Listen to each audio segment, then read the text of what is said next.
السلام علیکم، آپ دیکھ رہے ہیں کھری بات لقمان کے ساتھ. میرا نام مبشر لقمان ہے. دنیا نیوز آپ کے لیے پیر سے لے کے جمعرات تک ہر روز ایک نیا پروگرام لے کے آتا ہے نئے موضوع کے ساتھ. لیکن آج کا موضوع جو ہے وہ نسبتاً کل سے ملتا جلتا ہے. آپ کو پتا ہے کہ ٹونیزیا میں انقلاب آ چکا ہے. ایک ریڈی والے کو کانسٹیبل کے ہاتھوں تھپڑ کھانے پہ اور بعد میں پولیس تشدد کے طور پہ مر جانے میں تھانے کے اندر پورے فیس بک اور ٹویٹر اور ایس ایم ایس کے ذریعے پورے ٹونیزیا میں انقلاب آ گیا. انقلاب ہی کی ایک لہر جو ہے وہ اس نے مصر کو اپنی لپیٹ میں لیا ہوا ہے. یمن میں جو ہے وہاں پہ باقاعدہ انقلابی زلزلے جو ہیں ان کی دھمک آ رہی ہے. سیریا جو ہے وہ بھی نہیں بچا ہوا. اور اب تو مجھے کل اور پرسوں لوگ بتا رہے تھے اسلام آباد میں جو بین الاقوامی سیاست کو جانتے ہیں، انٹرنیشنل ریلیشنز کو سمجھتے ہیں، کہ سعودی عربیہ جو ہے اس کو بھی مسائل شروع ہو گئے ہیں.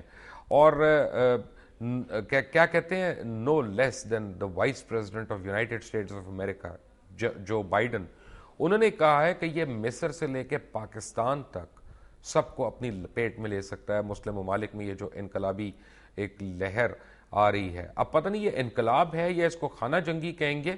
یہ تو شرکائے محفل، شرکائے گفتگو آج بتائیں گے کہ ہم کس سمت جا رہے ہیں. لیکن لگتا ہی ہے، بظاہر یہ لگتا ہے کہ پاکستان میں اور ان میں جو ہے چند چیزوں کی شاید مماثلت ہو، لیکن اس کے علاوہ کوئی کامن فیکٹرز نہیں ہے. تو پھر پاکستان میں انقلاب آئے گا کہ خانہ جنگی کی طرف ہم بڑھ رہے ہیں؟ کیونکہ غربت، بے روزگاری، مہنگائی، افلاس، خودکشی، یہ انہوں نے ہمارے دروازے دیکھ لیے ہیں. اللہ تعالیٰ معاف کرے. دہشت گردی سے ہم بچ نہیں پا رہے ہیں. لا اینڈ آرڈر کی سچویشن جو اس نے کمر توڑ دی ہے. اور گندم ہو، چینی ہو، مرچ ہو، نمک ہو، ہر چیز ایک عام آدمی کی دسترس سے باہر ہوتی جا رہی ہے. میرے ساتھ جوائن کیا ہے بڑے میرے فیوریٹ پولیٹیشین ہیں، اور it's always a pleasure to have him with us, Sheikh Rashid Ahmad صاحب، عوامی لیگ کے جو ہیں سربراہ بھی ہیں اور رہنما بھی ہیں. میرے ساتھ لاہور میں جوائن کر رہے ہیں جناب سلمان غنی صاحب، اور سینئر جرنلسٹ ہیں، تجزیہ نگار ہیں. روزنامہ نوائے وقت پاکستان کا بہت مستند اخبار، اس سے ان کا تعلق ہے. ہمیں کراچی سے جوائن کر رہے ہیں خاص طور پہ ایم کیو ایم کے رابطہ کمیٹی کے ممبر سید مصطفیٰ کمال صاحب. آپ سب کا بہت بہت شکریہ. شیخ رشید صاحب، خانہ جنگی، انقلاب یا کچھ بھی نہیں؟ یہ ہو نہیں سکتا کہ کچھ نہ ہو، ورنہ یہ ایک مردہ قوم ہے. یہ ثابت ہوگا کہ یہ مردہ قوم ہے. ڈبل ڈیجٹ ہماری انفلیشن ہے، ڈبل ڈیجٹ ہماری مہنگائی تو 100% ہے بیسک نیسسٹی کی 22 چیزوں پہ. 2 ارب روپے کے نوٹ ہم چھاپ رہے ہیں روزانہ. 125 ارب روپے ہم نے مہینے کا قرضہ دینا ہے. اگر آپ یہ کہیں کہ ہماری اکانومی سے اباؤٹ 180، 70 نہ لگاؤ، 180 بلین لگا لو. انہوں نے کہا کہ ہم 4% خسارہ کم کریں گے.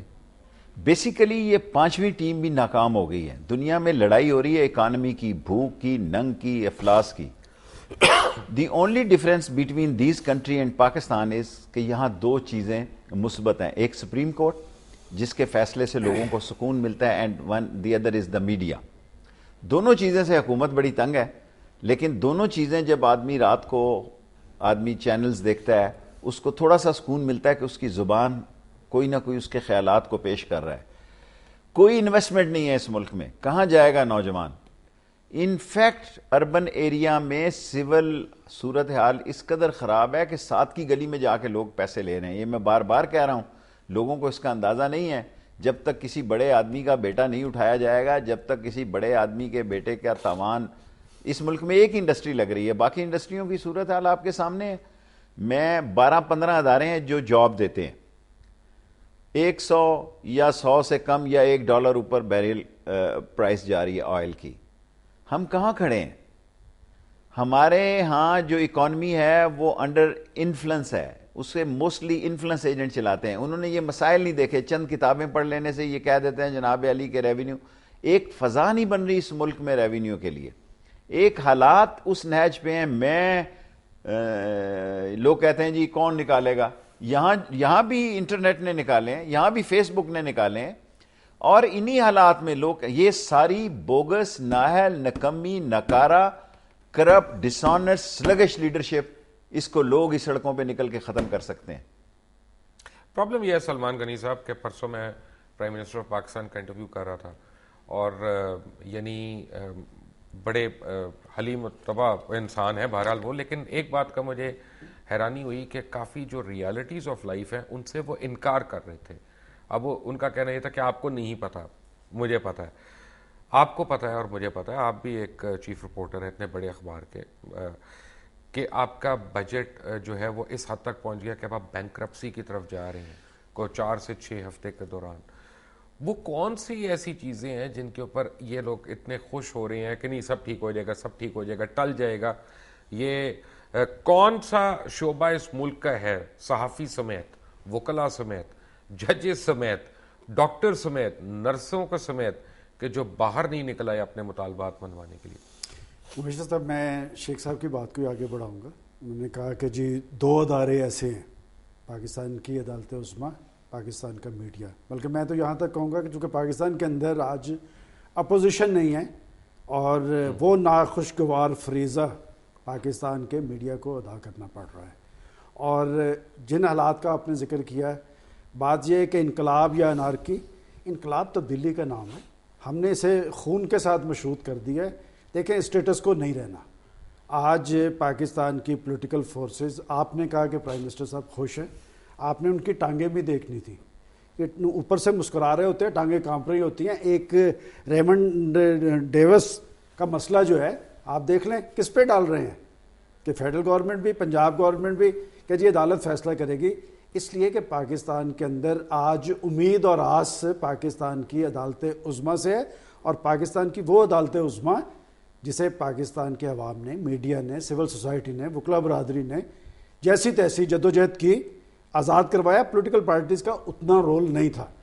جہاں تک آپ نے مسائل کا ذکر کیا ہے، اس میں کوئی شک نہیں کہ پاکستان کی ان پولیٹیکل فورسز سے لوگوں نے بہت ساری توقعات قائم کی تھی، ورنہ شیخ صاحب کی پارٹی اور شیخ صاحب کی لیڈرشپ وہ تو ساری پلاننگ مکمل تھی کہ کس کی حکومت بننی ہے، کیسے بننی ہے. لوگ بیچارے مہنگائی زدہ تھے، حالات کے مارے ہوئے لوگ چھپا کے ووٹ لائے پولنگ اسٹیشنوں پہ، انہوں نے ان دونوں پارٹیز کو دے دیا. اور ان میں وہ پارٹیز ہیں جنہوں نے روٹی کپڑا اور مکان کا نعرہ لگایا، اور دوسری طرف وہ پارٹی تھی پنجاب کے چیف منسٹر سے، شیخ صاحب کے دوست ہیں، گورننس کی بات تھی. میں سمجھتا ہوں کہ اس وقت دونوں، یہ آپ شیخ صاحب کو تانا دے گئے؟ نہیں، میں چونکہ جانتا ہوں تعلقات کی نوعیت جانتا ہوں، میں نے اس لیے یہ حوالہ دیا ہے کہ بات یہ ہے کہ تبدیلی آ کے رہنی ہے، یہ اسٹیٹس کو نہیں رہنا، اور اسٹیٹس کو کی فورسز یہی ہیں. تو تبدیلی آپ انقلاب کی صورت دیکھ رہے ہیں، خانہ جنگی کی انقلاب کی بات مبشر صاحب آپ بھی بہت زیادہ جانتے ہیں کہ انقلاب کی بات کون کر رہا ہے. یہ سارے چہرے میں نام لے دوں گا، یہ انقلاب کی بات وہی کر رہے ہیں جو اسٹیٹس کو کی قوتیں ہیں. دیکھیں جن کے نام میں اگر کہیں تو لے دیتا ہوں، وہ سارے اسٹیٹس کو میں کہہ دیتا ہوں. جی ان کا نام ہمارے ساتھ بھی ہیں، مصطفیٰ کمال صاحب، ویلکم ٹو کھری بات. سلمان غنی صاحب کا کہنے کا مطلب تھا جو خود اقتدار کے اندر ہوں اور ہر حکومت کے ساتھ اقتدار میں رہے ہوں، جب وہ انقلاب کی باتیں کرتے ہیں اور اسی حکومت اور انہی حکمرانوں کے خلاف انقلاب کی باتیں کرتے ہیں، تو پھر سلمان غنی جیسے جو سینئر جرنلسٹ ہیں ان کو یقین نہیں آتا. میں سمجھتا ہوں کہ جو حقائق ہیں وہ سامنے ہیں. ماضی 27 سالوں کی ایم کیو ایم کی پالیٹکس کی سامنے ہے. اگر ہم نے کبھی بھی یہ نہیں کہا کہ چہرے بدل لو، فلاں پارٹی کو لے آؤ تو ملک صحیح ہو جائے گا، فلاں پارٹی کو فارغ کر دو تو ملک صحیح ہو جائے گا. ہم نے یہ کہا ہے کہ اس ملک سے فرسودہ، جاگیردارانہ، وڈیرانہ، سرمایہ دارانہ نظام، 35 سے 40 خاندانوں کی حکمرانی جو باپ دادا پرداداؤں کے زمانے سے پچھلے 63 سالوں سے پاکستان کی 98% لوگوں پر قابض ہیں. ایک نسل حکومت کرتی ہے، دوسری نسل، آنے والی نسل جو ہے وہ لندن امریکہ میں تیار ہو رہی ہوتی ہے وزیر اعظم بننے کے لیے، صدر بننے کے لیے، M N A M P A بننے کے لیے. باپ بوڑھا ہو جاتا ہے، بیٹا آتا ہے اور اس کی جو ہے وہ سیٹ لیتا ہے، پھر وہ اپنے بچوں کو بیچتا ہے. اور یہ میوزیکل چیئر گیم جو ہے وہ پچھلے 63 سالوں سے چلتا چلا آ رہا ہے. ایم کیو ایم ہمیشہ سے یہ بات، یہی انقلاب کی بات کرتی چلی آ رہی ہے. قائد تحریک الطاف حسین بھائی نے کبھی کسی جاگیردار کو، وڈیرے کو اپنی صفوں میں سیٹیں دے کر اسمبلیوں میں نہیں بھیجا. ایم کیو ایم یہ انقلاب آج سے 27 سال پہلے الیکٹورل پالیٹکس کے ذریعے ان لوگوں کو، ان مڈل کلاس بچوں کے، مڈل کلاس گھروں کے بچوں کو، لوور مڈل کلاس گھروں کے بچوں کو، ان جو ہے وہ پڑھے لکھے نوجوانوں کو اسمبلی میں بھیج کر لا چکی ہے، ایک ٹرینڈ سیٹ کر چکی ہے جن کا کہ آپ کے اس معاشرے نے، پاکستان کے کرپٹ پولیٹیکل سسٹم نے تصور بھی نہیں کیا تھا کہ وہ نیشنل اسمبلی میں جائیں گے، M N A M P A بنیں گے، وزیر بنیں گے، گورنر بنیں گے، ناظم بنیں گے، سینیٹر وفاقی وزیر بنیں گے. ایم کیو ایم نے آج یہ ٹرینڈ سیٹ کر دی. اور یہی